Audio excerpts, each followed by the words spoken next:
เห็นแก่ตัวคนที่มีความคิดที่คับแคบห่วงเฮ็ดอิหยังก็แล้วแต่สิห่วงแต่ผลประโยชน์ของเจ้าของผลประโยชน์แค่ครอบครัวเจ้าของเองลูกหลานเจ้าของเองพวกนี้ไงเกิดมากกันหากินไปเรื่อยเก็บไข้ได้ป่วยหรือนั่นก็ตายก็ตายไปซื่อๆคือบ่ต่างจากเป็ดจากไก่คนที่ทำอะไรห่วงแต่ผลประโยชน์ของตนพวกนี้ว่าสามารถที่เข้าถึงคำว่ามรรคผลนิพพานได้เลยว่าเขาเฮ็ดอิหยังก็ตามเขาสิคอยห่วงแต่ผลประโยชน์ของเขาแม้กระทั่งชื่อเสียงบ่ได้แค่ว่าลาภยศอย่างเดียวห่วงแม้กระทั่งชื่อเสียงย่านเขาว่าเจ้าของบ่ดีย่านเขาบ่นิยมชมชอบตัวเองสิไปว่าหยังกับการสละตัวเองทำประโยชน์เพื่อผู้อื่นคนพวกนี้ความคิดแคบๆคนพวกนี้บ่สามารถที่จะพัฒนาประเทศชาติได้บ่สามารถพัฒนาถึงขั้นเสียสละกับคำว่าศาสนาได้ในพุทธศาสนาพวกนี้ห่วงเฮ็ดหยังก็ตามห่วงแหนผลประโยชน์รายได้บางคนก็มาเฮ็ดเพื่อเงินบางคนก็มาเฮ็ดเพื่อเงินพร้อมเพื่อซื้อเสียงพร้อมเฮ็ดหยังก็สกัดกั้นย่านตาของบ่ได้เฮ็ดจังได๋จึงสิไปพัฒนาประเทศชาติได้เฮ็ดจังได๋จึงสิไปสร้างพุทธศาสนาขึ้นมาได้ไกลกันเด้คนที่เฮ็ดอีหยังก็สร้างนะเพราะต้องสังเกตตัวเองก็เลยว่ามันก็เกิดมาหากินซ้ำตายบ่ต่างกันจากเป็ดจากไก่ดอกใหญ่ขึ้นมาเอากันเอาผัวเอาเมียเลี้ยงลูกลูกใหญ่ขึ้นหาผัวหาเมียให้ลูกแบ่งให้แบ่งหน้าให้กันออกไปหากินคือเป็ดคือไก่กลับเข้ามานอนในบ้านลูกใหญ่ขึ้นกระจายกันออกไปเอาครอบครัวมีครอบครัวใหม่เลี้ยงกันไปผู้ป่วยไปผู้ตายไปป่วยก็บ่ได้รู้จักที่พึ่งทางใจตายก็บ่รู้จักที่พึ่งทางใจได้แต่โศกเศร้าลำพึงลำพันอาลัยซึ่งกันและกันแต่ก็บ่นานก็ลืมกันไปเพราะยุ่งยากแต่นำผลประโยชน์ของตนจากว่าล่ะนั่นแหละ มันก็ร่วมถึงถ้ายิ่งเป็นผู้มีอำนาจบัดอำนาจบุตรามดาศักดิ์ในการบริหารประเทศชาติคนที่เป็นประชาชนทั้งหลายเลยอยากจนยากจนคุณแค้นสารพัดแต่เขาบ่ได้สนใจหรอกว่าผู้ใดสิตกทุกข์ได้ยากผู้ใดสิลำบากขอให้ผู้ใดพ่อพวกข้าราชการทั้งหลายส่วนมากก็คือเห็นประชาชนเป็นเหยื่อเขาบ่ได้เข้าใจได้ว่าเขาเป็นผู้รับใช้ประชาชนเป็นคนที่ต้องคอยประสานสมานหรือคอยทำความเข้าใจในระหว่างข้อพิพาทระหว่างซึ่งกันและกันในที่ดินทำกินมั่งพวกทหารก็ส่วนหนึ่งคอยรักษาปกป้องประเทศชาติเขตชายแดนบ่ให้ผู้ใดมารุกรานอธิปไตยพวกตำรวจจังซี่ก็ค่อยลุกพิทักษ์สันติราษฎร์วงในพวกตำรวจเป็นวงในพวกทหารเป็นวงนอกไงแล้วก็ตอนยับเข้ามาพวกที่ดินต่างๆสปกต่างๆมื้อนี้พวกครูพวกปลัดอำเภอในอำเภอผู้ว่าจังซั่นจังซี่ในความรู้สึกของคนพวกนี้แล้วนี่ตอนนี้ก็คือเห็นประชาชนเป็นเหยื่อนะมีแต่ความเห็นแก่ตัวเห็นบ่ไผสิทุกข์ยากลำบากแนวก็สร้างว่าต้องกูได้พวกป่าไม้ว่ารักษาป่าไม้จังซี่แต่ชาวไร่ชาวนาคนทุกข์คนยากไปตัดก็รู้สึกว่าสิยืดขึ้นแล้วก็ข่มขู่เขาหาผลประโยชน์ได้บัดนี้นั่นบ่ล่ะที่ดินก็คือกันสปกคือกันเหมือนกันแมงวัดนี่ล่ะพวกนี้บ่ได้ตั้งจากหมาเด้พวกนี้เนาะหากินเฮาว่อๆแว่ๆข่มขู่เขาเด้คู่ก็หาผลประโยชน์เพราะคู่คือกันเด้บางคนข่มขืนลูกศิษย์อีกข่มขู่แล้วก็ทำชำเราหลายมีเพื่อให้แลกเกรดเล็กน้อยบ่ฮู้จักหยังก็เก็บกดดันปกปิดไว้จังซี่นะมีไปเบิดแหละทุกแบบก็ซุมื้อเพราะว่าอย่างโลกมันขาดคุณธรรมแล้วบ่มีศีลธรรมคุณธรรมแล้วคุณธรรมคือความดีที่สร้างประโยชน์ต่อผู้อื่นตามความจริงเรียกว่าคุณธรรมศีลธรรมมันขาดศีลธรรมแปลว่าเบียดเบียนทำร้ายผู้อื่นให้เสียชีวิตและทรัพย์สินเรียกว่าขาดศีลธรรมนี่แหละ ห็นป่ะทั้งสั้นแล้วคนที่จังไดมันจะไปบริหารประเทศได้เฮ็ดจังไดผู้อื่นสิอยู่ดีมีสุขได้เฮ็ดจังไดถึงขั้นว่าสิสละตัวเองเพื่อพุทธศาสนา หรือเพื่อมรรคผลนิพพานได้มันเฮ็ดบ่ได้เฉพาะอยู่ในครอบครัวของเจ้าของก็แย่งชิงทรัพย์สมบัติของพ่อแม่บ่แห้งเนาะจังซั่นแล้วนั่นแหละแต่ว่าจะเกิดมาหากินคือเป็ดคือไก่นะสร้างประโยชน์แม้ถ้าสิเอาผัวเอาเมียก็เอาที่มันมีศรัทธาในพุทธศาสนาเอาที่มันมีศรัทธาในการสร้างประโยชน์ให้เพื่อผู้อื่นแน่นี่แหละจังหวะผมพยายามที่สื่อสารให้ทุกคนเกิดความเข้าใจว่าถ้าเฮาลดตัวเองลงมารับใช้ผู้อื่นไม่ได้อย่าหวังว่าจะถึงพระนิพพานของพวกนี้เป็นของเสียสละเด้สละความเห็นแก่ตัวนั่นแหละสละอารมณ์ความรู้สึกต่างๆในความยึดมั่นถือมั่นว่ากูดีว่ากูเป็นคนดีหลายอย่างนั่นแหละแต่ละมื้อแต่ละเว้นเฮาก็สังเกตคนคือกันน่ะบ่ต่างจากไก่ดอกพวกไก่พวกเป็ดพวกนกพวกหนูเนาะไก่ว่าตั้งแต่แกล้งขึ้นก็ขันเอากันแล้วบอกแล้วแกล้งแล้วบินลงจากห้างจากกับลูกกับเต่ามันหากินเคี้ยกินไปพ่อกันอีกครอบครัวนี้เจอครอบครัวนี้ตีกันแย่งหมุนสมาหากินกันคนก็คือกันเด้ลูกขึ้นเฝ้าปูไฟหนึ่งเขานั่นนี่ออกไปเฮ็ดให้เฮ็ดหน้าบัดนี้ไปคัดผลประโยชน์กันน้ำให้น้ำหน้าเถียงกันตีกันอีกเนาะครอบครัวนี่ตีกับครอบครัวนี่หน้าติดกันเนาะนี่นะทั้งสั้นแล้วเกิดมาแค่นี้บ่ถ้าสิเชิงกันเอากันกับพากันเฮ็ดบุญเฮ็ดศีลเฮ็ดธรรมแหน่จะมาเชิงกันซื่อๆหลายซึ่งคือเป็ดคือไก่หลายเนาะเชิงคือตัดสินใครแม่จะได้มาสั่งบุญสั่งธรรมอยู่นักตัดสินแต่ทั้งสั้นแล้วมันสิมีหยังเอาใหญ่ขึ้นมาสืบพันธุ์แล้วก็สั้นตายนึงบ่เด้อแม่นบ่ล่ะบัดนี้สั้นแล้วมันสิต่างจากสัตว์เดรัจฉานมันตั้งใดคนมันก็มาจากสัตว์เดรัจฉานนั่นแหละสัตว์เดรัจฉานต่างๆก็คือจากคนที่บ่มีคุณธรรมศีลธรรมนั่นแหละพระพุทธเจ้าเพิ่นเสวยชาติเป็นโพธิสัตว์เพิ่นเสียสละให้เบิ่งกว่าสินำทีมนำคณะนำหมู่พวกนำที่เคยทำบุญทำกรรมมานำกันต่างๆกว่าสิถึงพระนิพพานได้เพิ่นสั่งสอนให้คนเสียสละเด้นั่นบ่ล่ะตัวพระองค์เองก็เสียสละให้เบิ่งทุกภพทุกชาติถึงขั้นว่าเอาชีวิตตัวเองแลกเพื่อให้ทุกคนได้เห็นความจริงได้เห็นธรรมได้เข้าถึงคำว่าเสียสละจังซั่นแล้วคือจังเฮาเห็นพระเวสสันดรน่ะกล้าท่านบ้านท่านเมืองท่านลูกท่านเมียใดนี่มันสั่นโพดก่อนหน้านั้นก็มีบ่แม่นแค่นี้เด้เพราะว่าสิเป็นการปกปักรักษาประเทศชาติในสมัยแต่พระมโหสถมันเหนือเหมือนกันแต่บริวารของเพิ่นสิได้รับซึมซาบอุปนิสัยหรือความเสียสละมันมีเหตุการณ์ที่ต้องเสียสละย่อมตัวเองไปเป็นไสศึกเพื่อสินำความลับต่างๆของข้าศึกมาบอกเมืองเจ้าของเองสมัยนั้นกับพระโมคคัลลาย่อมถูกตีทุกมือทุกหัวแตกตีให้ซ้ำดำเขียวจริงๆนี่เด้เบิ่งดูเขาเจ้าเสียสละพระมโหสถก็บอกท่านอมาตย์ท่านถึงย่อมเสียสละเพื่อชาติบ้านเมืองบ่ในชาติบ้านเมืองเดี๋ยวนี้เป็นของไงถ้าเฮาบ่มีชาติบ่มีบ้านเมืองเฮาบ่อาจสามารถสิอยู่ได้กองกำลังของเขาเป็นเลื่อนแสนของเฮาแค่10,000เฮาบ่สู้เขาได้แต่ว่าถ้าเฮาเจาะเข้าไปในความลับของเขาอยู่หม่องใดเฮาก็สิมีชัยไปเกินครึ่งแล้วผมสิยอมเสียสละก็ซั่นลูกเมียของเจ้าเองยินดีพร้อมใจบ่ฟังลูกเมียยินดีพร้อมใจสิพ่อเสียสละบ่เพราะว่าพ่อนี่เป็นเสนาใหญ่อยู่เด้หมายถึงพระโมคคัลลาในสมัยนั้นทั้งลูกทั้งเมียก็ว่าถ้าเฮาบ่มีแผ่นดินอยู่แม่นลูกเมียก็บ่มีความหมายลูกเมียก็แปลว่ายินดีพอใจภูมิใจที่พ่อสิเสียสละได้พ่อก็บอกลูกเมียคือกันพ่อนี่สิถ้าเกิดว่าเฮาว่าอาจสามารถรักษาบ้านเมืองได้พวกเจ้าก็ตายคือเก่านั่นแหละก็เลยว่าตอนพ่อสิทำประโยชน์เพื่อประเทศชาติบ้านเมืองย่อมบัดนี้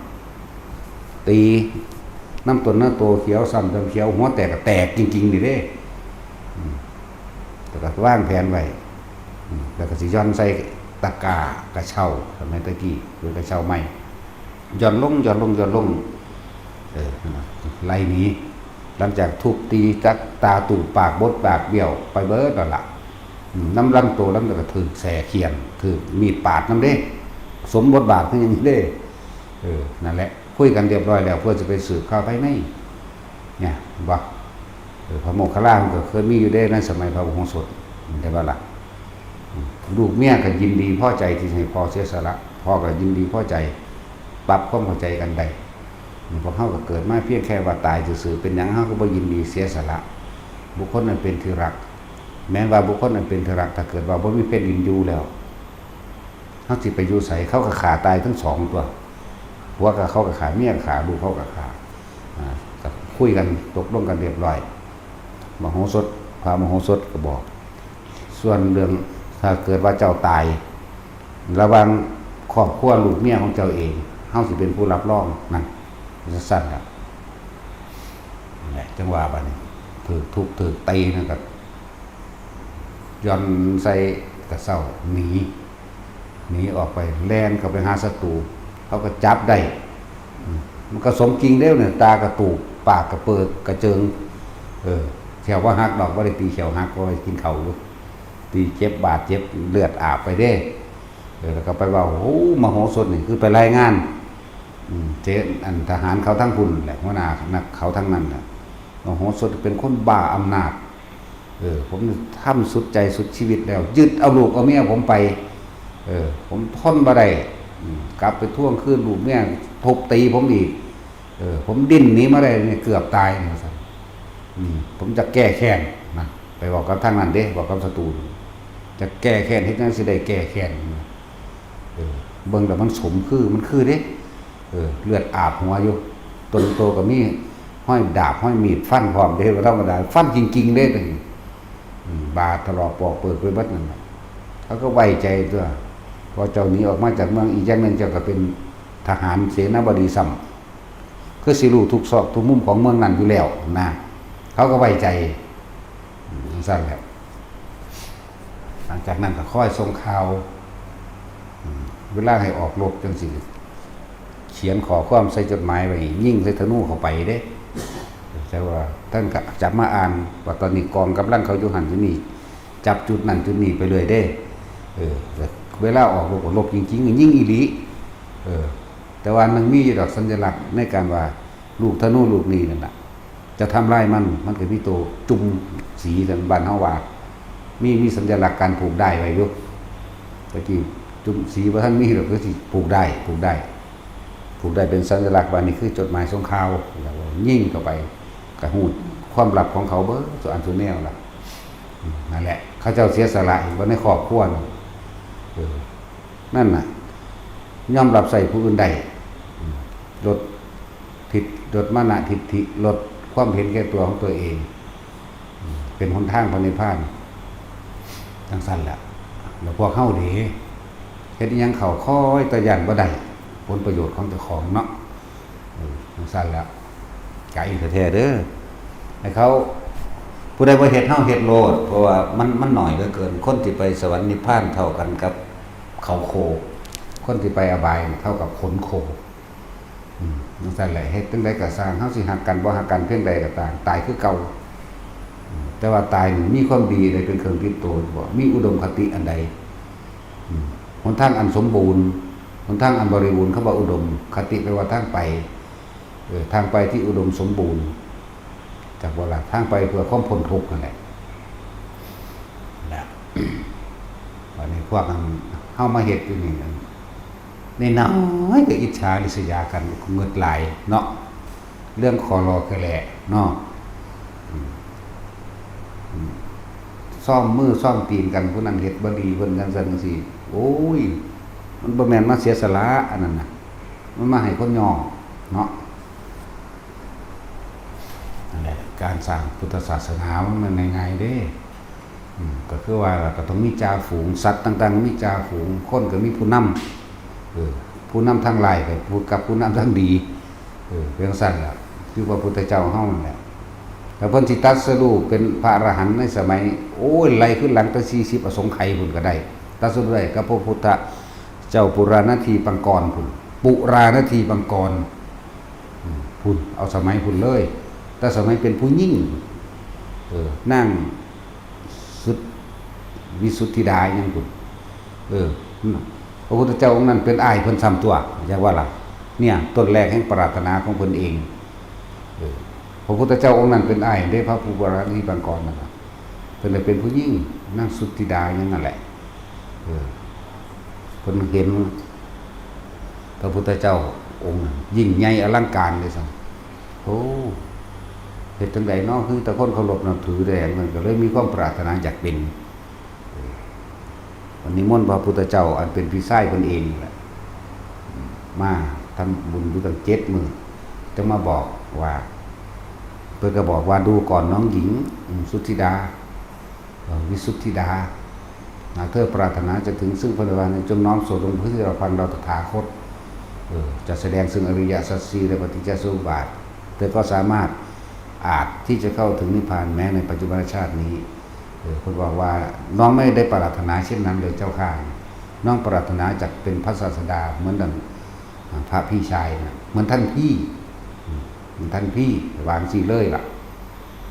ต้องควรต้องทำอย่างไรจึงจะได้เป็นพระพุทธเจ้าเหมือนดุจดังท่านพี่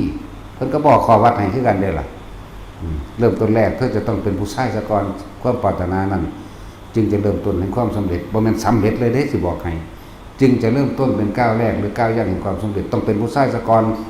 เป็นผู้หญิงบ่ได้มันเพศบ่สมบูรณ์ไปทุดงแม่เขาจับข่มขืนหมดแล้วเนาะผู้งามๆเขามักแม่นบ่ล่ะซั่นแหละก็เว้าขอวัดปฏิบัติให้ถือศีล8มั่งถือศีล10มั่งจนบ่ให้แต่งงานพร้อมก็เพียรพระจังสันมาตลอดภาวนาทรงฌานจังสันมาตลอดในระบาดเพื่อบ่ให้ใจมันฟุ้งซ่านและต้องทรงฌานไว้ตลอดระบาดนาต้นแรกพระปุราณทีปังกรของพระพุทธเจ้าโคดมเฮานี่ซั่นแหละถ้าเพิ่นสิน้อมเข้าไปเพื่อสิฟังเพื่อสิเป็นบรรลุอรหันต์เพิ่นก็บรรลุได้แต่เพิ่นบ่เอาเพิ่นยอมเสียสละตัวเองฟังดีๆว่าเพิ่นเสียสละตัวเองขนาดเป็นผู้หญิงนึงเสียสละตัวเองเพื่อสิอยากเป็นพระพุทธเจ้าบ่ทันได้ใกล้ได้หั่นว่าสิได้พุทธธรรมนายบ่ทันได้ใกล้จักเม็ดได้นั่นน่ะใน40อสงไขยนี่ไล่มาเบิ่งดูนั่นจนถึง36อสงไขยได้รับพุทธธรรมนายอีก4อสงไขยแล้วจะมาบวกกันถึงเป็น40แถมซ้ำมีกำไรเศษอีกแสนกับกำไรนั้นมันแม่นกำไรดีเด้กำไรถูกเรียกว่าล่ะกำไรถูกนั่นแหละนี่ต้นแรกของเพิ่นเสียสละบ่พอเจ้าว่าคนจิตใจใหญ่กว้างขวางขนาดนั้นเนาะเริ่มต้นมาแต่เป็นนางวิสุทธิดาอย่างพุ่นน่ะสุทธิดานี่แหละประมาณนั้นแบบนั้นเสียสละบ่ล่ะบัดคนต้องใจใหญ่ใจกว้างต้องมองเห็นความทุกข์ความยากความลำบากของคนคือกันของสัตว์พ้องบัดเนี่ยต้องมองเห็นถึงขนาดนั้นเสียสละตัวเองหลังจากนั้นมันก็เกิดเป็นผู้ชายนั่นแหละหลังจากเป็นผู้ชายมาแล้วก็บ่เคยกลับกลายเป็นผู้หญิงอีกตลอด40อสงไขยแสนกับจนเท่าถึงเป็นพระพุทธเจ้าเฮาเป็นเจ้าชายสิทธัตถะพระโคดมเฮาเดี๋ยวนี้ร่างบ่เคยกลับกลายเพราะว่าใจเขาเจ้านักแน่นและมั่นคงจิตเดียวตั้งมันให้จิตเดียวเลยเสียสละอย่างตลอดมาเรื่อยซั่นล่ะแล้วคนพวกเฮาเด้เฮ็ดอีหยังก็บางทุกอย่างบ่ได้เนาะย่านบ่ได้ประโยชน์ของตัวของเองนะจังได๋มันสิไปเสียสละยุ่งยากขมุกขมุมอยู่กับครอบครัวนึงเนาะเห็นบ่เฮ็ดหยังก็ย่านแต่ลูกกูบ่ได้กินหลานกูบ่ได้กินลักเอามั่งจมด่าใส่กดเหล่เพทุบายเพื่อสิได้สิ่งนั้นสิ่งนี้ไปไม่เฮ็ดน้ำบาดก็เฮ็ดเอาไปอยู่กินนั่นแหละจักบ่ล่ะบ่ต้องเว้าเรื่องโลกบ่ได้เสพเสี่ยวเลยอันเนี่ยสำหรับคนเสียสละเพื่อศาสนานำพาทุกคนทั้งหลายมันบ่ธรรมดามันเสียสละความสุขหรือว่าลาภสักการะหรือยศถาบรรดาศักดิ์หรืออำนาจบางอย่างที่สิได้มามีอิทธิพลสิได้มามันบ่ธรรมดาเด้ที่เฮ็ดออกมาได้นะ จักแม่นหยังยุ่งยากแต่น้ำหาอยู่ให้กินแหละตั้งแต่เด็กน้อยพิษกันก็ยังตีกันเองอยู่ผู้ใหญ่อยู่เลยเนาะเห็นบ่จังได๋สิไปเสียสละจังได๋สิเข้าใจคำว่ากูเดือดร้อนเขาเด้สรรพสัตว์เหล่านี้เขาบ่จักหยังเฮ็ดจังได๋เนาะกูสิดึงเขานำพาเขาสู่อริยสัจที่ได้เฮ็ดจังได๋เนาะกูสิให้เขาเห็นอนิจจังทุกขังอนัตตาแก่สัตว์โลกได้เนี่ยเฮ็ดจังได๋เนาะบ่มีหลานมึงตีหลานกูว่าอรบานนี่หลานมึงแย่งกันนั่นเอาสาเอ้ยสาสำนั่นเนาะนั่นแหละกับเฮานั่งเฮาเบิ่งดีๆเด้ออยู่ในภาคอีสานเฮานี่เด้อเฮาเบิ่งในโทรศัพท์เบิ่งในโทรทัศน์ข่าวเนาะเฮานั่งเบิ่งอยู่ในหน้าจออิสราเอลสหรัฐคูเวตดูไบลบกันเนาะคิดพ่ออยู่ว่าเจ้าของเกิดมาในทินใดคิดพ่ออยู่ว่าเจ้าของเคยมีบุญเก่ามาแต่ขนาดใดแม่นบ่ล่ะเฮาเบิ่งเขาเด้แต่ว่าเฮาเคยสลดใจให้นำเขาบ่นั่นนี่เป็นเด้ระบบสุบตึมลงจากเด็กๆน้อยผู้ใหญ่ผู้เฒ่าผู้แก่ตายหัวใจให้อย่าบอกหัวใจร้องไห้ความรู้สึกนี่ให้สะอึกสะอื้นขึ้นมาเลยสงสารเขาแล้วก็แถมซ้ำมันเสือกไปรู้บุพกรรมเขาอีกว่าเขาเคยทำลายไล่สงองค์เจ้าไล่ทำลายพระประเจกมั่งนั่นนี่มั่งเคยรังแกเอาเปรียบตะคมเหงมั่งเคยแนะนำยุยงผู้คนให้มีความเห็นผิดมั่งมันไปเห็นตรงนั้นมันให้เด้มันบ่ได้สะใจมันบ่ได้ว่าสิสาบแช่งเขาเด้มันเกิดความสงสารเกิดความจากซอยเหลือเขาไปเลยได้ให้ไปเลยได้บัดนี้ความรู้สึกให้จังว่ามันบ่ได้ให้แต่ความรู้สึกมันให้หัวใจร้องไห้นั่นต่อมาก็อดอยากได้บัดนี้หาถือขันถือถ้วยขออาหารบัดนี้เด็กน้อยเนาะแบกน้ำเด็กน้อยแบกกระสอบเขาถุงเข่านั่นน่ะแย่งอาหารกันเฮาเห็นบ่ได้จังซี่เห็นสงครามคนฆ่ากันตายก็บ่ได้มันหัวใจร้องไห้อดอยากแห้งแล้งหัวใจร้องไห้เจ็บไข้ได้ป่วยหัวใจร้องไห้เห็นคนเฒ่าคนแก่ถูกรังแกเห็นเด็กน้อยถูกรังแกมันบ่ได้ผู้ใดมีความรู้สึกจังซี่ออกมาบ่ได้แล้วมันเป็นธรรมดาเด้ขนาดบ่ได้ว่าแต่คนกับคนเดียวเลยเห็นสิงโตไล่กินกวางเห็นเสือกินกระต่ายไล่กินกายกินกวางในสารคดีมันยังเป็นนะแล้วมันเห็นกรรมของเขาพร้อมเด้มันเห็นการกระทำของเขาโหมันเพราะความเห็นแก่ตัวเพราะความหลงผิดของเขาเองเพราะความอยากมีอำนาจยศถาบรรดาศักดิ์จึงทำลายกันในขนาดนี้มันเคยคิดพ่อของใครก็ดี นั่นแหละ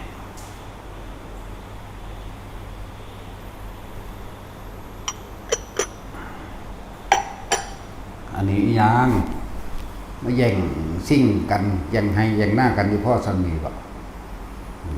ถ้ามันมีศีลธรรมคุณธรรมแล้วเสียสละตัวเองเฮ็ดเพื่อผู้อื่นได้ดีกว่าปลูกมะม่วงทำสักบักม่วงบักฮงนี่ก็หวงเอาอยู่ว่าสั่นเนาะย่างถ้าบ่ได้ขายปลูกเอียงก็หวงสั่นผู้ใดมาลำก็บ่ได้หม้อควายเขาเข้าไปกัดแน่ปรับไหมกันเลยสู้ต้นยางกันก็บ่ได้โอ้ยลูกเขาอีห่ามเอ้ยมันเฮ็ดไปแม่งยังกระดอดแท้เนาะลูกเขาอีแตกหมาซ้ำนี่ก็บ่กล้าเสียสละให้กันเที่ยวทางผ่านหน้ากันก็บ่ได้แหมบ่ให้ผ่านปิดถนนหนทางกันบ่ให้นั่นเฮ็ดจังได๋มึงสิไปนิพพานได้จังได๋มึงเฮ็ดมึงสิเห็นหนทางพ้นทุกข์ได้ซ้ำนี่มึงก็เสียสละบ่ได้แหมเนาะเดี๋ยวเฮาเห็นจังซี่แล้วเกิดความสลดสังเวชใจเด้เฮ้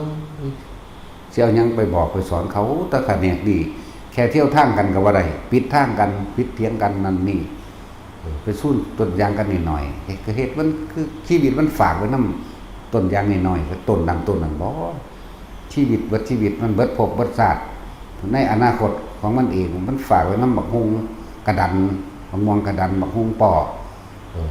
นอใหม่มันซ้ำนี่บ่มันหวงคักหลายเนาะหาความเอื้อเฟื้อ เพื่อแผ่ซึ่งกันและกันยากนั่นแหละสิไปว่าหยังก็ไปเห็นสงครามพูดไปวิจัยวิจารณ์โอ้ยน่าสัตว์แมงตายไปแล้วหน้าบักอันนั้นยิงนิวเคลียร์ใส่แมงบนหน้าพูดน่ะบ่ได้เห็นความสลดสังเวชบ่เห็นความทุกข์ในวัฏสงสารของหมู่สัตว์เลยสั่นแล้วมันอธิบายยากเติบอยู่เด้นั่นแหละแต่คนป่วยเป็นโรคแขกคนบ่มีอยู่บ่มีกินในเมืองไทยเฮาเนี่ยเฮากับมีความรู้สึกสะอึกสะอื้นขึ้นมาเอาเองบ่แห้งเนาะนั่นแหละจังซั่นแหละจังได้นี่แหละคือพุทธศาสนาถูกรังแกเฮาประกาศออกปกป้องเลยมันจะปกป้องแมงด้วยกันนำแมงวัตถุแบบทุกทางล่ะจักบ่ล่ะนี่หนทางแห่งความรู้แจ้งนี่คือหนทางที่สิพาหมู่สรรพสัตว์ออกจากทุกข์ได้ออกจากการเวียนว่ายตายเกิดได้เฮาประกาศตัวเองออกเลยศาสนาอื่นเฮ็ดได้กูก็เฮ็ดได้นั่นจังซั่นแหละเขาสิมาฆ่าหยังไดก็ได้เด้อล่ะเนาะแต่ว่าเฮาก็บ่ยอมกูฆ่ามึงก่อนอยู่แล้วอย่าคิดได้ว่ากูสิยอมกูบ่แม่นภิกษุเบื้องหน้าทางท่าสิไปนั่งสมาธิเขาตัดคอเด้มีแต่กูสิตัดคอมึงแหละก่อนเนาะบ่ได้ญาติได้สำบาปนี่ปกป้องส่วนหนึ่งให้ได้ส่วนหนึ่งครับนั่นแหละมันพระโมคคัลลามันก็ยังเสียสละออกไปบัดสุดท้ายแล้วก็ชนะอยู่ได้ล่ะชนะเพิ่นดูของลูกความลับในหันเว้ยดูความลับของเขาว่าอยู่หันอยู่นี่ก็ค่อยทรงข่าวทั้งนี้ก็เป็นผู้แก่ก็นั่นแหละจังซั่นแล้วถ้าเจ้าเสียสละได้แล้วจังมากขนาดนั้นได้แล้วก็พระแต่ละองค์ถ้าพูดถึงแบบเสียสละเพื่อประเทศชาติบ้านเมืองเบิดเด้เสียสละเพื่อทุกคนเสียสละความเสียสละนี่เล่นผลักดันให้เขาสู่หนทางแห่งการบรรลุธรรมเด้ถึงบอกว่างานอันเป็นสาธารณกุศลนี่นะมันจะเป็นเครื่องส่งเสริมบารมีให้ถึงเร็วเป็นการเร่งรัดบารมีเด้อยู่ในพรหมวิหาร4เมตตากรุณาเมตตาอุเบกขาคนที่ทำงานเพื่อสาธารณะได้ก็ต้องมีจุดนี้เป็นเครื่องอยู่เหมือนกันนะเพราะท่านแหละถึงขันอุเบกขาแบบพระอรหันต์ดอกแต่ว่าสิ่งนี้ควรสิ่งนี้บ่ควรอยู่นะนั่นแหละจังละถ้ามันคอรอแค่แลหวงเนื้ออยู่เนื้อกินกันคือจังอยู่ในวัดเฮานี่ไปฮอดขนมเบิดล่ะเนื้ออันเนาะ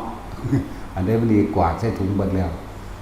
ขนาดมาอยู่ในหม่องตึกสอนอยู่ตลอดเด้กินน้ำกันสักก่อนจังพากันปั่นกันเมื่อบ้านอันนี้มันกินก่อนกันจังปั่นที่หลังเลยวันนี้ โอ้ยมันคักก็กี่ยายอ้วนนั่นคักแล้วยายอ้วนนี่ได้เห็นแก่โตที่สุดยายอ้วนอยู่นี่แหละขอเป็นดาวให้รับหลังแล้วก็นำต้นหน้าเราเด้เนาะมันตัวนั้นมันไปแล้วตัวนั้นมันไปพบไม่แล้วดีแล้วมันมีตัวแทนแต่พอเลยเห็นงานกับเพิ่นเก่งก็วงบ่แม่นเฝ้าด้านพัดกับของไปขายขนาดเอาใส่ผ้ามาแจงหันนี่ให้กูซื้อเบิ่งดูเฮ็ดน้ำกูนี่แหละเฮ็ดอยู่ในที่ดินเฮานี่แหละปุ๋ยกับของเฮาเครื่องสูบน้ำหมดกับของเฮามั้ยให้เฮาซื้อมั้ยเป็นเงินบ่ซั่นโอ้แต่ว่าบาดเว้านี่เบ้าวิสู่ซ้นนักหนาน้ำตาไหลย่อยเปียกเขาเรียกตนเขาเงินให้ซ้ำเบิ่งดูมันเป็นธรรมดาได้แฝงเข้ามาด้วยผลประโยชน์ของตนดี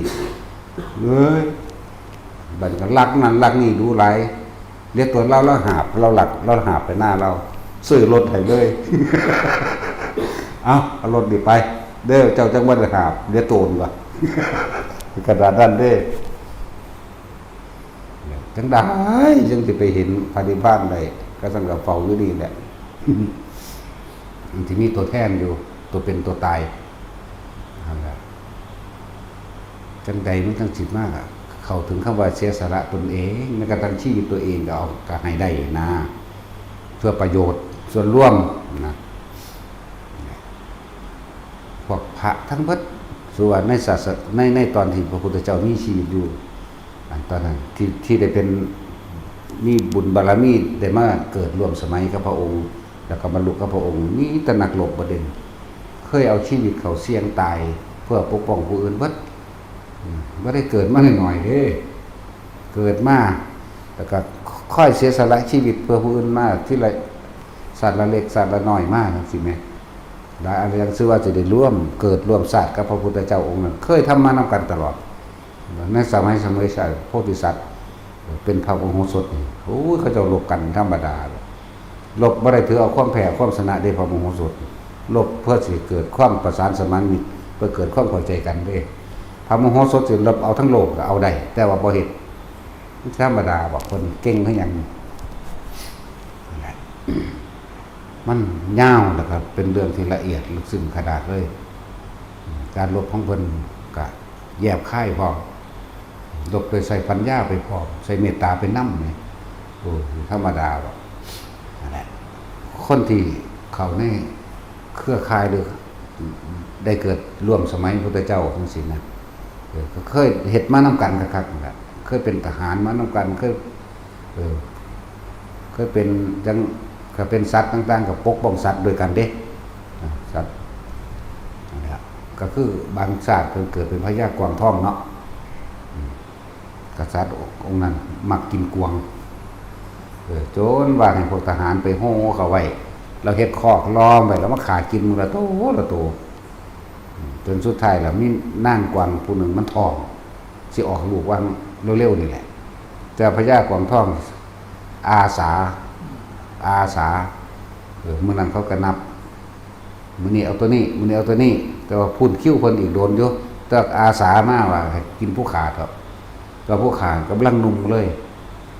พอดีเนื้อมันหันเนื้อมันก็สิแซ่บกินผู้ขาแทนซะซะนั่งกวางน้อยตัวนี้น่ะกำลังท้องหนังเนื้อกระบวมมีแต่ไข่บ่อาจสามารถจะเป็นรสชาติแห่งอาหารได้เลยกินผู้ขาดีกว่าโอชะดีนั่นมึงดักพระราชายินโธขนาดสัตว์ยังมีเมตตากูเป็นคนเลยแท้กูสิชั่วก็มหาปนันบ่เลยนั่นแล้วจะได้เว้าคุยกัน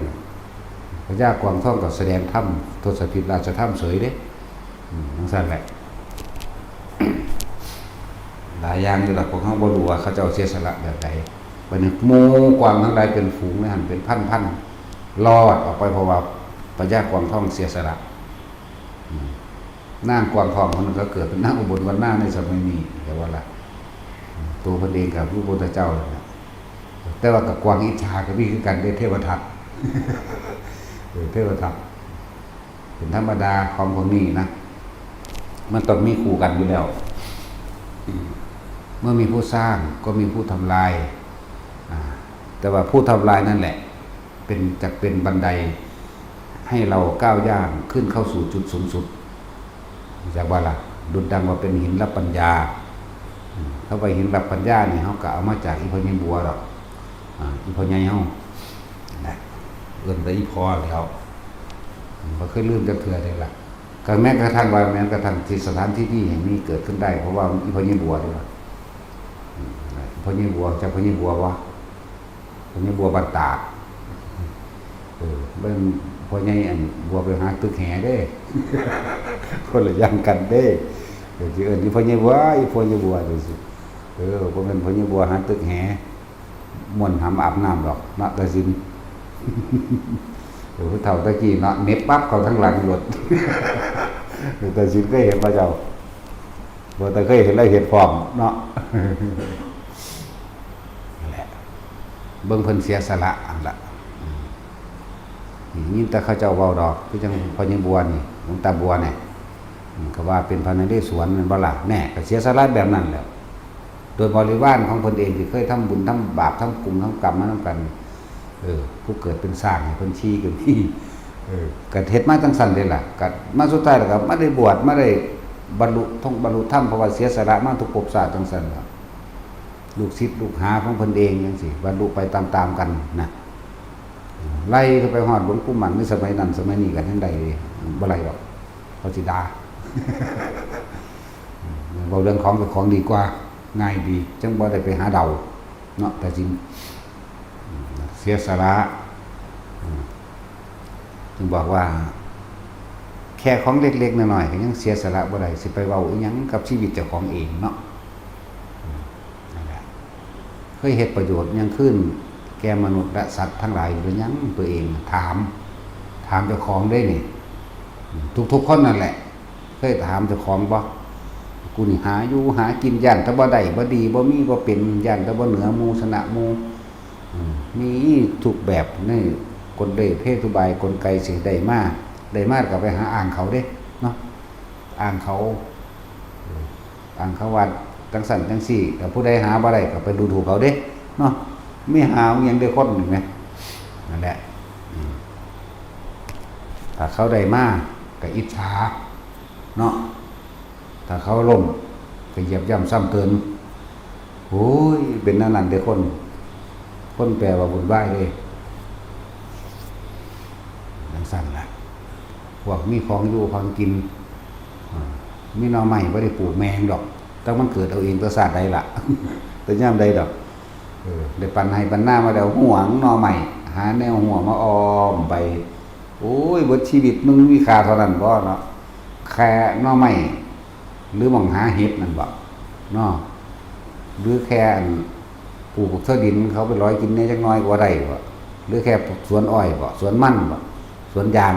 นิดๆหน่อยๆนึงเด้บ่ได้เสียหายก็บ่รักไปบ่สวนดอกยังก็ดีแกงหัวมันบ่โอ้ยค่ามันสำคัญกับพวกเพียพวกมันจักเพียบ่มันสั่นแล้วชีวิตเขามีค่าสำคัญกับเพียเลยคนหวงพวกนี้ก็ไปนั่นแหละเพียแต่ว่าปวกมันเป็นยากอยู่ต้องไปเป็นนักการเมืองขี้โกงซะก่อนกับข้าราชการโกงซะก่อนตกนรกมกใหม่ซะก่อนคักๆนักๆซะก่อนจังค่อยไต่ลำดับลำเต่ามาเรื่อยๆบริวารของมหาเวกีก็ 2,000 ครบปึ๊ดถึง 2,000จังซั่นแล้วในโลลุวะ 2,000 ไล่โลลุวะตาปะมหาตาปะเวตรณีไล่ขึ้นมาฮอดสัญชีพะพวกนี้อย่างละ2,000 เดือนมันธรรมดาเด้ตุ๊กจังแม่นเท่าใดมันหลายพันเนาะเอา 2,000 คูณ 8เบิ่งตัดสินจักสิได้เท่าใดนั่นแหละแล้วจังมาเป็นเดรัจฉานอีกทุกชนิดพร้อมเด้ป้าตัวทุกชนิดแต่เดี๋ยวนี้เฮาก็พวกนักวิทยาศาสตร์บ่ทันได้สำรวจเห็นแล้วเด้ว่ามันมีอีกหลายๆอย่างที่บ่ทันได้เห็นได้ว่ามันแล่นข้ามขันคานลากไปเบิ่งดาวอังคารจังซี่ล่ะสร้างอาวุธฆ่ากันได้บัดบ่ทันได้รู้จักหยังดอกที่พ่อมาให้เห็นสังสารวัฏหรือให้เห็นทุกคนว่าพวกเขานี่มันเคยตกนรกมาทุกแบบแล้วล่ะพวกเขานี่เป็นสัตว์เดรัจฉานมาทุกรูปแบบแล้วเพราะว่าความเห็นแก่ตัวของเขาเองเห็นแก่ตัวเห็นแก่อยากบังคับข่มเหงรังแกซึ่งกันและกันยอมรับตัวของเด้อแต่ละคนเนี่ยเฮาเคยสูญให้พี่น้องบ่หรือเฮาเคยโมโหให้กับหมู่เพื่อนร่วมโลกหรือที่ทำงานร่วมกันบ่เคยอิจฉาเขาบ่เคยใส่ร้ายเขาบ่เวลาเขาได้กว่าตัวเองมากอิจฉาเขาแล้วก็ใส่ร้ายเขาของเกาตู้ใส่ร้ายอย่างอื่นๆสะออนจังดอกภาษาอังกฤษมันขายจะบ้ามาหั่นนั่นเด้ทางคนก็ขายโตหั่นไปเด้ทางคนก็ไปว่าเขาเป็นแม่น้อยเนี่ยนี่ยังก็สร้างฮีแมวมันหนีมึงตัวในบ้านเนาะแต่จริงเขาสิขายยังก็สร้างเขาเป็นหยังทั้งแท้น่ะความอิจฉาริษยานั้นในโตคนพวกนั้นนี่ให้ทุกคนน้อมเข้ามากูก็เป็นสันอีหลีเว้ยกูเป็นคนเห็นแก่ตัวกูเป็นคนอิจฉาริษยาคนกูบ่ได้เสียสละอีหยังจักอย่างกูบ่ได้เสียสละความเห็นแก่ตัวเห็นแก่ใดเห็นแก่อยู่เห็นแก่กินเห็นแก่ชื่อเสียงเลยเนาะเห็นแก่ลดยศถาบรรดาศักดิ์จังซั่นแล้วกูเคยเอาเปรียบคนแบบนั้นแบบนี้เคยใส่กลเลเพศทุบายในการอยากได้ของเขาก็มีเนาะเคยรักบ่รักบักฮุงรักบักม่วงรักนี่ท่านรักแมงบ่ซุแนวเด้นี่บ่รักตะสัตว์ใหญ่จังแล้วบักฮวงก็เคยรักบักฮุงก็รักบักนิ้วก็รักอ้อยก็รักเคยแวงบ่ซุแนวน่ะบ่แม่นบ่ซุแนวแบบทางนั้นคมเหงคมขืนไผดอกรักอยู่กินซื่อๆนี่ฟาดเอาบักม่วงหน่อยนึงมันไงอัน ตันตุกตันขาจอมตีนจุ่มลักบทหัวขาเขาจริงๆว่าแม่ของเขาดอกเขาหวงหรือว่าของเขาซื่อขึ้นเอาอยู่บักสูงเนาะให้แล้วบัดเฮาล้อมน้องเข้ามาเด้อว่าถ้าเฮาบ่พ้นจักบ่ครับถ้าเฮาบ่พ้นทุกสิ่งทุกอย่างเฮาต้องกลับมารับปุ๊บทุกอย่างในสิ่งที่เฮากระทำไปพวกเจ้าใส่ขี้หวกมาจากโตพวกแม่ชีเฒ่าๆมื้อนี่นับก็บ่ได้เนาะขัวแม่งกินนู่นมาจากโตเป็นเบิดทุกโตนั่นแหละลองเบิ่งเด้อถ้าบ่พ้นนั่นแหละเป็นรักบักม่วงเขามาอยู่บ่เป็นรักปลาขอนเขาบ่รักเป็ดรักไก่ตีไก่ตีกาเขาบ่ขอนฟาดหมาเขาคาหักกะหารบ่เคยโมโหรุ่นนั้นบ่เคยยังสิบ่เคยพวกผู้หญิงหังคักแต่จะเวลามันหีขึ้นสะเทือนคือหยังไดมันแจ๊กเข้าคือหยังได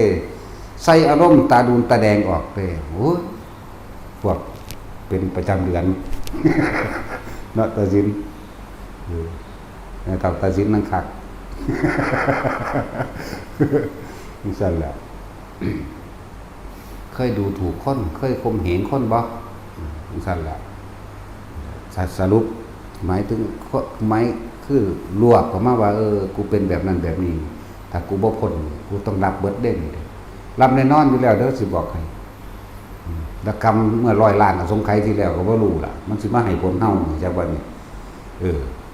เรื่องของกรรมเป็นการให้ผลเป็นเรื่องที่ละเอียดลึกซึ้งจนพระพุทธเจ้าบอกว่าเป็นอจินไตยอย่าไปคิดเถาะเจ้าสิมาเรียงลำดับเป็นสเต็ปมันเรียงบ่ได้นั่นจังซั่นแล้วหลายอย่างที่พวกเฮาทำผิดมาเบื่อความบ่รู้ปัญหามาคิดถึงตอนเฮาจีหอยเนาะสิเป็นหอยหยังก็แล้วแต่เฮาจีถิ่มใส่ไฟโดดเด้เฮาบ่ย่านเขาเจ็บก็ปวดเด้แม่นบ่ล่ะบาดเจ้าของอันสเก็ตไฟคงใส่นิดหน่อยนึงศูนย์ว่าซั่นเนาะจีอีปูจีหอยจีตะกะแตนแมงมันถิ่มลงจีปลาเผาปลาดุกปลาเข็งเนาะจากปลาเข็งบ่เนาะบ่จักกระสร้างดอกพวกบ่มีการศึกษาเนาะบัดนี้เฮาลวกให้แข้งคิดจะบอกว่าเขาสิเจ็บคิดจะบอกว่าเขาสิฮ้อนบ่คิดแต่ว่ามันเป็นอาหารเนาะนะภาษาคิดแต่ว่าจังซั่นเฮาหังเสี้ยนหาปลาอยู่แล้วเก่งคือหยังนี่แล้วเอาซ่อมซับมันเป็นบาดเป็นหู้เป็นโกนเทคนิคการให้มันมีชีวิตยืนเอาเกลือใส่จักหน่อยใส่ในปลาเป็นใส่ในน้ำเพิ่นบอกเขาอีกบ่ตายง่ายเด้เพิ่นยังมาอวดเก่งอยู่บ่ตายง่ายเด้ยังไปบอกเขาอยู่จนว่ามันอิดมันนิ้วหัวโตเบิดเพิ่นก็บ่ตายนั่นแหละเอาซ่อมซับเอาจังซี่ขังไว้แล้วก็เรื่องจากของที่เราเรื่องนั้นแต่ปลานี่เก่งเรื่องนี้ทำใช่ล่ะบัดนี้พวกเฮาเด้เคยกีปูบ่ถิ่มใส่ไฟเลยเด้มันแล่นออกมาบ่สั่นมันฮ้อนเนาะปูตะกะแตนหอยนี่บ่มีขาเนาะแต่ละต้นบ่นั่นแหละประเภทสังเสชะอันชนิดนึงซึ่งเป็นประเภทนั้นหอยนั่นแหละมันบ่มีตามันบ่มีหูบ่มีแต่สัมผัสทางกายสัตว์บางชนิดมีสัญญาบางชนิดไม่มีสัญญาบ่มีปัญญาพอพวกกิ้งกือพวกไส้เดือนพวกปวกพวกหอยสังเสชะพวกทั้งหลายเหล่านี้ล้วนแล้วถ้าเป็นนักการเมืองโกงเป็นเสนาบดีโกงเป็นอมาตย์โกงปุโรหิตโกงแต่ว่าเรื่องสมัยเก่าซุมื้อนักการเมืองกับพวกทหารพวกตำรวจที่โกงกินเลือดเนื้อเชื้อไขประชาชนแน่นอนอยู่แล้วนี่บ่พ้นกันแล้วกันแต่เขาจะออกสื่อนายพ้นใหญ่ๆที่ตายไปนี่ตอนนี้ในมหาวิทยาลัยเขาก็ออกสื่อได้เบิดแต่ว่าเขาบ่เชื่อกันเลยบ่บอกเพราะว่ามันบ่อยากพิสูจน์กับตายลงไปเบิ่งแล้วก็จังมาบอกว่านี่เนาะตาซิมนักภาวนาเขารู้จักเบิดนั่นแหละพวกเขามีอุปนิสัยทั้งรู้ทั้งเห็นเขาบ่เว้าเขาบ่ได้ปากหวานเขาก็บ่บอนปานใดดอกเขาบ่ออกสื่อจังน้อยลูกเขาก็เป็นในพ้นอยู่เดี๋ยวมันบ่ฆ่าเฮา มันก็ไว้แต่เฮ็ดประโยชน์กับผู้อื่นเอาเลยเนาะนั่นแหละถามเจ้าของเบิ่งเด้อว่าเฮานั่นน่ะสอนหวกมาเท่าใดพวกผู้หญิงก้อยเอาแมงระง่ำแมงอีดแมงคาริโซมาอ้อใส่กันใส่แมงตับเตาพร้อมนะตะคอนแมงตับเตาใส่ผักอีตูหอมมีกุ้งมีกุ้งอันหน้าธรรมดาปนออกมาสุกแล้วแดงๆเด้แต่สินจะคิดพ่อว่าซั่นเนาะจังซั่นแล้วปลามันบืนไปหายิงตาสินแล้วเว้าให้ฟังบ่เคยได้ปลาใหญ่จักเทื่อแล้วสั่นว่าซั่นแล้วว่าแล้วจะเอาไปอ่านเมียเล่าแล้วบ่แม่นหยังดอกดีใจหลายเพราะว่าจังบ่ได้คิดว่าเขาย่านบ่ได้คิดว่าเขาหนีบืนหากินเด้เฮาก็หากินคือกันเนาะก็เลยเอาเขาเรามากินซั่นแหละเอาไปอ่างเมียคนสิย้านไปหากินแหมเอาไปมาย่านหลายไปบ่ได้เอาเมียไปนำแต่จริงแล้วจะเอาเมียไปเป็นแนวกันผีเด้ผมเมียเราเป็นตะย่านก็ผีอีกเอาไปใส่เบ็ดกับเมียไปนำเด้ก็ซั่นแล้วมันสิย่านเดี๋ยวนี้ก็ย่านคือเก่าล่ะบ่ว่าสิเซาเด้ซั่นแล้วหลายอย่างที่พวกเขาเคยทรมานสัตว์ต่างๆเนาะผู้ใดเคยทรมานแบบใดมันก็อยู่ในใจเจ้าของนั่นแหละอยู่ในความทรงจำของเจ้าของเองเบิดเด้นั่นว่าล่ะต่อยก่อนก้นหอยเท่าใดเอาคิดออกบ่ชื่อบ่ได้ดอกพวกมีกี่นู่นเท่าใดไปสอนหวกมาใส่ขี้หวกเท่าใดนั่นแล้วสารพัดแต่บางคนระวังดีๆที่แนะนำให้ทุกคนจริงๆมันง่ายๆนึงนะแค่ส่งชาติจะเดินชาติบรรพตก็ไปต่อข้างหน้าก็ได้ตัวยังต่ำๆก็ดีบ่ล่ะยังต่ำๆบอกผมมาลงพุ่นเด้ว่าเอาได้สวรรค์ผู้ใดเฮ็ดเป็นแล้วก็เฮ็ดซุมื้อโลดส่งชาตินั่นแหละเพียงแค่ปฐมฌานนั่นแหละน้องก็ขยับไปเองดอกให้เฮาสำนึกระลึกขึ้นหลังด้วยว่าเฉพาะสัตว์เดรัจฉานต่างๆเนี่ยเฮาก็ขามาเท่าใดแล้วเฮาเอามันไปขายเท่าใดอีกอันขายกินบ่เป็นปัญหาปานใดเด้ขายกินเป็นอาหารนี่บาปก็แค่ว่าสะเก็ดไฟฟงไส้1ดอกหรือผู้ใดกล้าเปิดเผยดอกกรรมอันนี้แค่คือเวลาเฮาไปเป่าไฟฟูๆนี่แม่สะเก็ดไฟฟงไส้หน้าไส้แขนหรือบางครั้งก็ไปเหยียบไฟหรือจับไฟหรือก็โดนน้ำเกาะจังซี่แม่แต่ว่าล่ะนี่แหละมันสดใสกันไปแล้วเพราะบารมีเขาบ่สูงคุณของเขาบ่มากพายพ่อแต่ว่าล่ะคุณที่มากมายสูงสุดที่อันดับ1คือพระพุทธเจ้า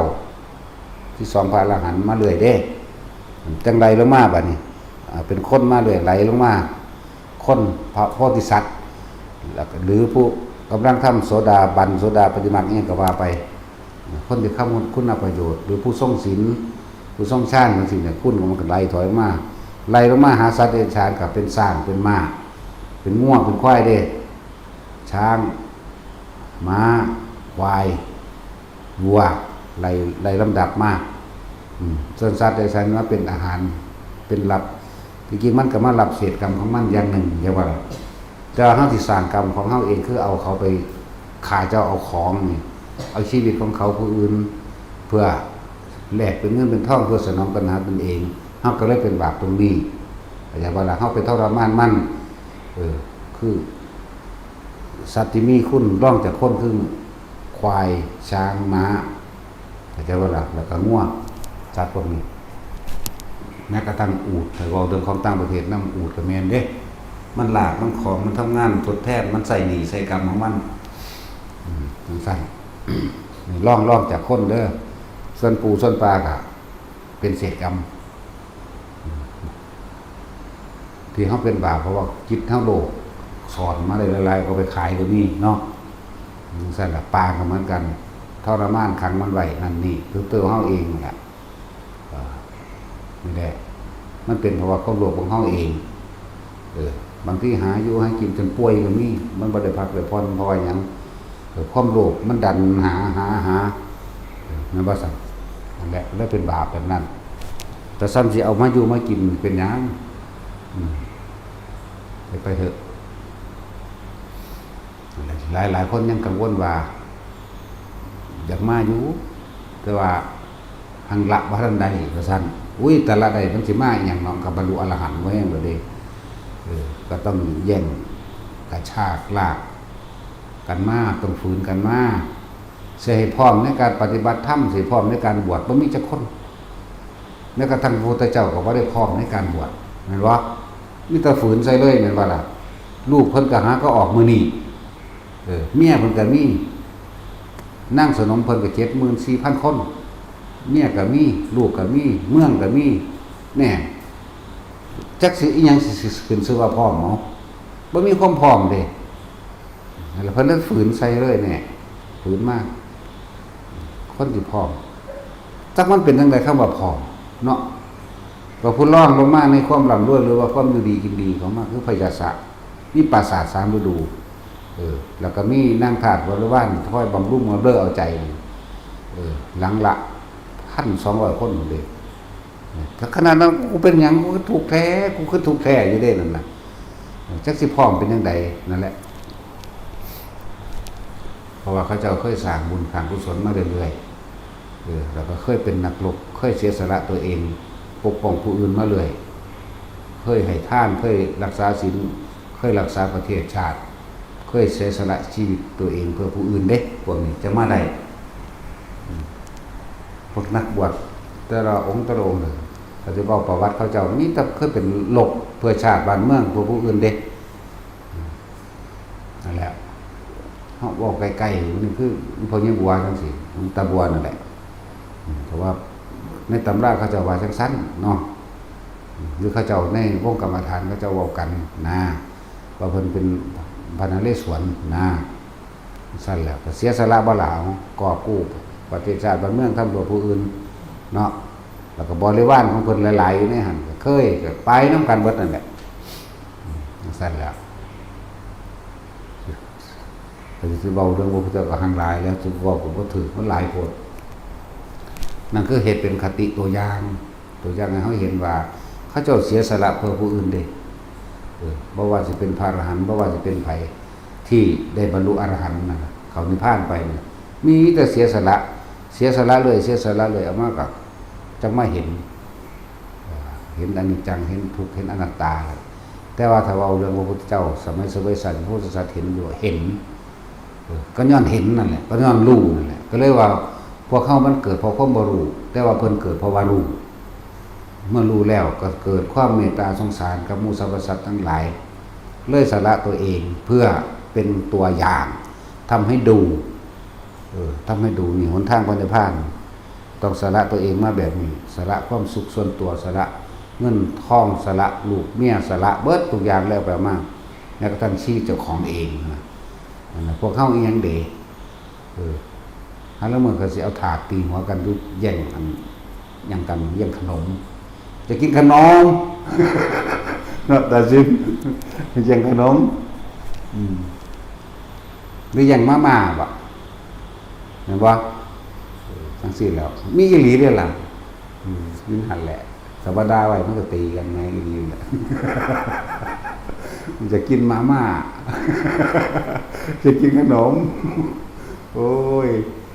ได้ด่าไว้ตลอดเด้ว้ายตะกี้ว่าเขาบ่เอาแล้วเมซี่บ่หลับบ่เอาพวกนั้นได้ซึกเป็กเมซี่มาอยู่นำจนว่าได้เขาได้ซึกมาได้จังได้อยู่บัดจักแล้วยังเป็น4บุเป็น4บุได้เป็นเปิดโอกาสให้ซักตะกี้ว่าเฮาสิอยู่แต่เฮาเนาะเฮาบ่ได้สนไผอยู่แล้วจักแล้วบ่ได้อยากให้มันเป็นจังซี่มันต้องเป็นก็เป็น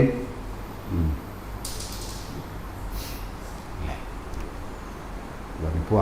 วกที่มาทำงานกุฏิวิหารต่างๆที่มาเฮ็ดส้วมเฮ็ดส้วมห้องน้ำเฮ็ดกุฏิทางป่ามื้อนี้เลื่อนเลยแต่เป็นหนทางว่าเสียสละความเห็นแก่ตัวของเจ้าของเองเป็นนครแล้วก็เฮ็ดไปเท่านั้นล่ะฝีมือเราตัดหญ้าได้สำคัญเอาอุปปารามีเด้อสิบอกให้ การสละแรงงานแรงกายของตัวเองนี่สละของภายในกายเทียบเท่ากับสละเลือดเขาว่าของในกายจากว่าล่ะหมายถึงแรงกับของเองถนัดภัยถนัดมั่นบ่สันสิมีเอตทัคคะบ่เนาะแม่นบ่ล่ะเป็นผู้เลิศในทางตัดหญ้าพยากรณ์กับเมียเลิศในทางตัดหญ้าว่าสบายนั้นตั้งบางได้เนาะเลิศในทางตัดหญ้านี่แต่สินเลิศในทางขับรถจังซี่ว่าเมียก็จะเลิศในทางใดเลิศในทางด่าบ่ใช่แล้วนึงนี่มันก็ถนัดไปถนัดมันเฮ็ดไปไผเฮ็ดไปมันเพิ่นยังนายเป็นหัวหน้าสร้างเป็นผ้าหมู่เฮ็ดเฮ็ดไปนั่นก็เสียสละความเห็นแก่ตัวของเพิ่นได้นั่นน่ะนั่นแหละผู้ปลูกต้นไม้ก็เสียสละไปแต่เขาบ่ยอมก็เครียดบ่ได้เสียสละได้อันนั้น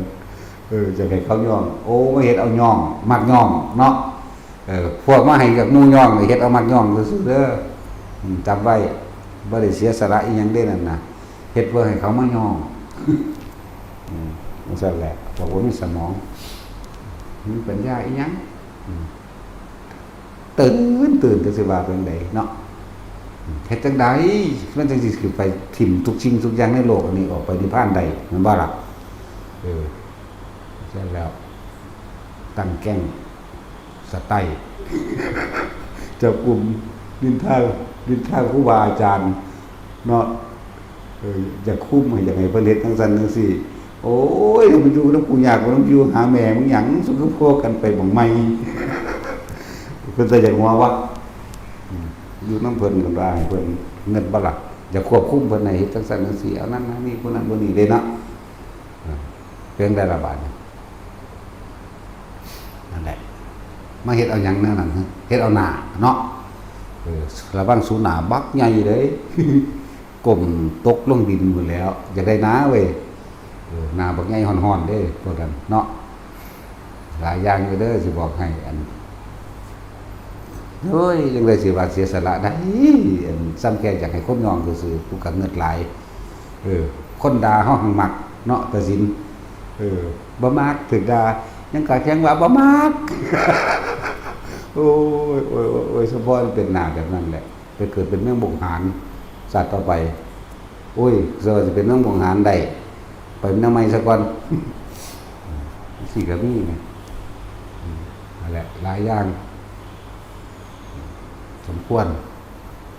ดึงเข้ามาใส่ตัวเองเฮาลองไล่ตามความเป็นจริงในชีวิตเฮาผ่านว่า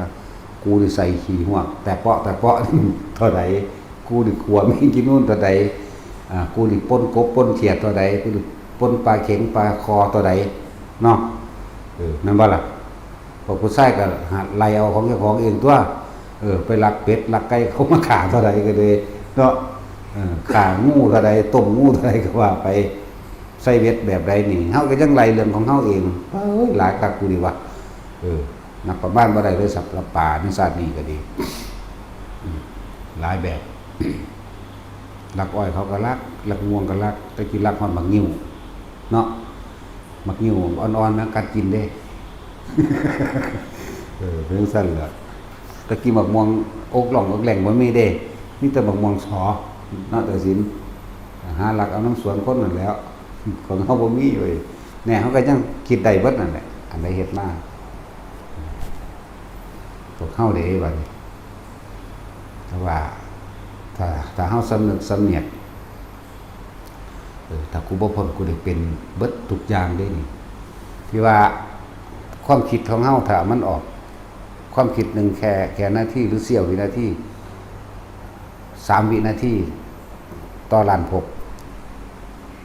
เบิ่งธรรมดาเด้เฮาสิมีความไวของจิตขนาดนั้นหรือบ่บ่เข้าใจเป็นของละเอียดเกินถือว่าเฮาเว้าเองได้บัดนี้โอ้ยก็เว้าเองตัวบ่มีผู้ใดเว้าให้แหมเนาะแต่พอแต่ว่าเคยคิดพอบ่ในหายใจเดียวนี่3ล้านภพนี่สิเข้าใจบ่เด้อถ้าไปเกิดตรงนี้ปุ๊บแล้วมันสิต่อของมันเองไปเพราะว่าเป็นหมาจังสิปุ๊บนี่เริ่มแล้วนี่ แล้วมันเจ็บสักที่จะไปใช้ในอีกเลยมันเลยเป็นครบ3 ล้านมันจะเสียอธิบายไปยังแบบว่าพ่อกำการมันหรือว่ากำกาสัมปจักยังมือตึ๊บแล้วเข้าร่องระลึกถึงสิ่งที่เขาเคยเห็นไว้แล้วก็สำนึกด้วยตนเองยอมรับผิดด้วยตนเองคนเฮากับว่ายอมรับความจริงในตนเองสิบ่ได้เห็นความจริงหนทางแห่งความบริสุทธิ์สิบ่เห็นแน่นอนมันสิมีแต่มานะทิฏฐิปิดบังอันตู้เจ้าของไว้บ่ยอมรับบ่ยอมเสียสละจังซั่นคนที่บ่ยอมรับความจริงย่อมบ่ได้รับความจริงเด้อคนที่ยอมรับความจริงสิเห็นความจริงมันสิสำนึกเข้าถึงความรู้สึกของจริงๆมันสิสะอึกสะอื้นของมันจริงๆเด้นะครับแต่ขนาดแค่ว่าให้เอาเฉพาะตัวเองรอดได้นี่ก็ยังสิจักสิสำนึกบักไปก็ดีเนาะสิไปว่าหยังเฮาสิพาผู้อื่นรอดเป็นผู้นำให้เป็นพยายามจังที่ว่าเห็นเขาสงครามกันความรู้สึกมันให้หัวใจร้องไห้ความรู้สึกให้อดอยากสะอึกสะอื้นสะเทือนเขาธรรมดาเล็กๆน้อยๆถึงรถส้นว่ะแม้กระทั่งเห็นคนทุกข์คนยากมันบานเมืองพอแห้งก็เลยความอยากให้เขาพ้นไป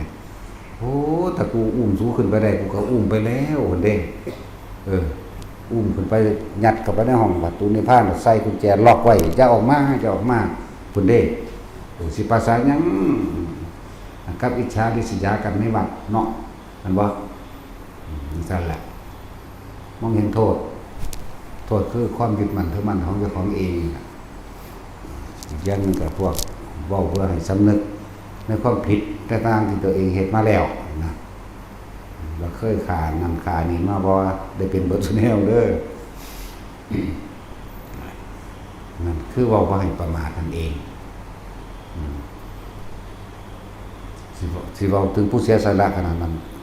ขนาดผู้มาอยู่เฮ็ดอยู่ในบัดอีหยังแค่ว่ามาหาแค่ผลประโยชน์ของตนแค่จะให้พี่น้องมันซื่อๆก็มีพวกก็เงิดหลายเนาะนั่นว่าล่ะบอกทั้งหลายเบิดนี่คือบ่ให้ประมาทในการอยู่กับลมหายใจอย่าหนีออกจากกายเวลาใดที่ท่านหนีออกจากกายหมายถึงความคิดหนีเวลานั้นท่านก็ย้ายที่ทุกทันทีจิตมันมีที่ตั้งความรู้สึกสิไปเกิดกับบุคคลที่เฮาคิดถึงรักอะไรห่วงหาหึงหวงเกลียดโกรธหวังทำร้ายและทำลาย2 อย่างแต่คิดถึงคนอย่าว่าล่ะฮักลูกฮักหลานฮักผัวฮักเมียรักอะไรหึงหวงก็บุคคลผู้ทำไม่ให้ถูกใจโกรธเกลียดน้อยอกน้อยใจหวังทำร้ายทำลาย2 อารมณ์เกิดโดยอบายวัฏจากบัดเราคิดที่สละตัวเองเพื่อหรือให้ท่านโดยบ่หวังสิ่งใดตอบแทนหรือมีความคิดว่าจะไม่ทำร้ายเบียดเบียนผู้ใดผู้หนึ่งชีวิตหรือทรัพย์สินยากนั่นบ่ล่ะยากอีหลีเด้ยากมากๆเลยหมู่หักหมู่แห้งกันได้แทนเขาย่องอีกผู้หนึ่งศูนย์แล้วท่านเนาะความจริงเด้งมื้อนี้ก็ดีถ้าใครบ่ยอมรับความจริงเพิ่นก็สิบ่เข้าถึงความจริงความจริงคือสัจจะคือโลกิยะสัจจะแล้วก็โลกุตระสัจจะมันสิว่าเขาสู้คำว่าโลกุตระสัจบ่ได้ทำอันอยู่หรือทำอันเพื่อพึงกระทำให้ถึงหรืออยู่ในโลกตนเองเห็นความเกิดดับในความคิดของเจ้าของบ่ได้พวกนี้แต่บ่ยอมรับความจริงมันมีแต่สิ่งมานะมีทิฏฐิต่างๆยกอ้างแต่เหตุผลของตนเนาะนั่นว่าล่ะคนจะเอาเหตุผลเจ้าของมาเป็นไงก็เรียกว่าอุปทาน4เวลาเฮาคุยกันส่วนมากจะเอาเหตุผลของเจ้าของมาสู่กันเนาะทิฏฐุปาทานเอาความคิดของตัวเองเป็นใหญ่คุยกันคือเอาความคิดเจ้าของเป็นใหญ่จะให้คนอื่นยอมรับแล้วค่อยยกหาเหตุผลมาอ้างศีลวัตถุปาทานจากการได้ยินได้ฟังได้รู้ได้เห็นได้เป็นยึดมาอ้างแสดงความคิดอ้างที่อ้างนั้นเพราะกามุปาทานความพอใจในรูปในรสในกลิ่นในเสียงแต่ก็สิยกเอาตามเหตุผลตามเหตุการณ์พร้อมแล้วก็อัตตวาทุปาทานอารมณ์ความรู้สึกได้เกิดขึ้นแล้วอัตตะคือตัวตนจากบ่ล่ะจริงๆแล้วมันเป็นก้อนอันเดียวกันเด้อมันบ่แม่นแยกอยู่ไผอยู่มันเด้ ถ้ามีสิ่งหนึ่งแล้วก็ย่อมมีสิ่งหนึ่งเพราะสิ่งนี้มีสิ่งนี้จึงมีอิมัสสนิสติตังโหติทาอิมัสสุปาทานิรุจติถ้าหยุดเหตุคือหยุดความคิดได้ สิ่งนั้นก็ไม่มีใจบาลับวิธีหยุดก็คือเอาความคิดทั้งเข้าหยุดตรงไหนหยุดในลมหายใจนี่แหละอาศัยลมหายใจเป็นฐานเป็นเบื้องต้นนั่นแหละเอาตามพุทธเจ้าโลดพุทธเจ้าสอนเข้าเป็นผู้มีความรู้สึกเกี่ยวกับลมหายใจเข้าออกบาลีว่าอานาปานสติใจบาลับเป็นผู้มีความรู้สึกอยู่กับลมหายใจเข้าและออกเป็นเบื้องต้นหลังจากประคองความรู้สึกที่ลมหายใจเข้าออกเย็นๆในโพรงจมูกเขาได้แล้วต่อมาอาการปิติก็จะเกิดในสภาพร่างกายเฮาปิติมิหาบางที่กับขนลุกขนพองสยองก้าวเรียกว่าปุตตกาปิติบางที่กับขานิกาปิติเกิดเรียกว่าจุกอกปลื้มน้ำตาไหลบางที่ก็โยกหน้าหลังและซ้ายขวาบางที่ก็เห็นแสงป๊บๆแวบๆบางที่ก็รู้ว่ากายเราขึ้นหรือพองขึ้นอ้วนใหญ่ขึ้นแต่ว่าสำหรับวิธีของเฮาที่สั่งกรรมฐานมาอันหนึ่งเพื่อสิเฝ้าสังเกตจิตเจ้าของเองเฝ้าสังเกตความรู้สึกตัวเองไม่ให้มันคิดความคิดไปถึงบุคคลใดนั่นแหละมองหันเป็นดูดังพบเราได้ไหมใช่ไหมเราพบเป็นดังพื้นนาหมายถึงที่สิไปเกิดอาศัยบุคคลคนนั้นเป็นคนคิดถึงก็เลยจิตมีที่ตั้งคิดถึงคนคนนั้นเมื่อคิดถึงคนคนนั้นแล้วก็สิปรุงแต่งไปในทางรักและทางเกลียดอารมณ์เกิดพบเกิดเหตุจังใดบัดร้อยมันบอกเฮาจึงหาที่อยู่ของจิตหรือทำความรู้สึกทำให้จิตตั้งมั่นในความเป็นหนึ่งเป็นเอกะคตาจิตเอกตาคารมคือทำความรู้สึกอยู่ในเรื่องกายณจุดใดจุดหนึ่งแต่เฮามาตั้งไว้ตรงกลางระหว่างคิ้วหรือหน้าผากเฮาเองอาศัยลมหายใจนี่แหละ เป็นเบื้องต้นคนฝึกไปแล้วสิเข้าใจคนบ่ทันได้เป็นก็คิดเอาว่าจะหนีออกจากลมหายใจกับความรู้สึกที่มีนวลด้วยกันหน้าผากถ้าเบื้องต้นชำนาญดีแล้วก็อยู่แค่เบื้องที่2ขั้นที่2อยู่กับความรู้สึกในกาย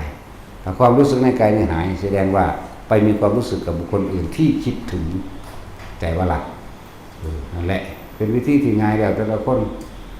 ขึ้นการทำให้เกิดขึ้นเป็นของทำได้ง่ายแต่ว่าการรักษาเอาไว้เนี่ยให้สืบต่อสืบเนื่องสันตติแปลว่าต่อเนื่องเป็นสิ่งที่ทำได้ยากแต่ว่าก็ไม่เกินความเพียรของมนุษย์จากบ้านเราความเพียรความพยายามของเฮาเองเฮ็ดไปทุกมื้อแล้วก็มันก็เริ่มชินเริ่มชำนาญเองนั่นแหละชินชำนาญแล้วมันก็จะคอยจับความคิดเลยความคิดไปปุ๊บดึงกลับมาลงก่อนคิดถึงขึ้นมันคิดถึงผู้อื่นกลุ่มมันคิดถึงลมหายใจมันคิดไปแล้วกลุ่มมันมาเรื่อยๆเรื่อยๆเดี๋ยวก็เกิดความชินและชำนาญของตัวเองเนาะสุดท้ายเราก็จะเห็นเองเราความคิดเห็นร่างกายตัวเองหายใจหรือเห็นร่างกายตัวนี้ก็รู้สึกอันเป็นหนึ่งความคิดก็ตั้งหากผู้รู้ก็อยู่ตั้งหากแล้วก็เลยผู้รู้เข้าไปอีกมันก็พ้นตัวเอาสบายทาน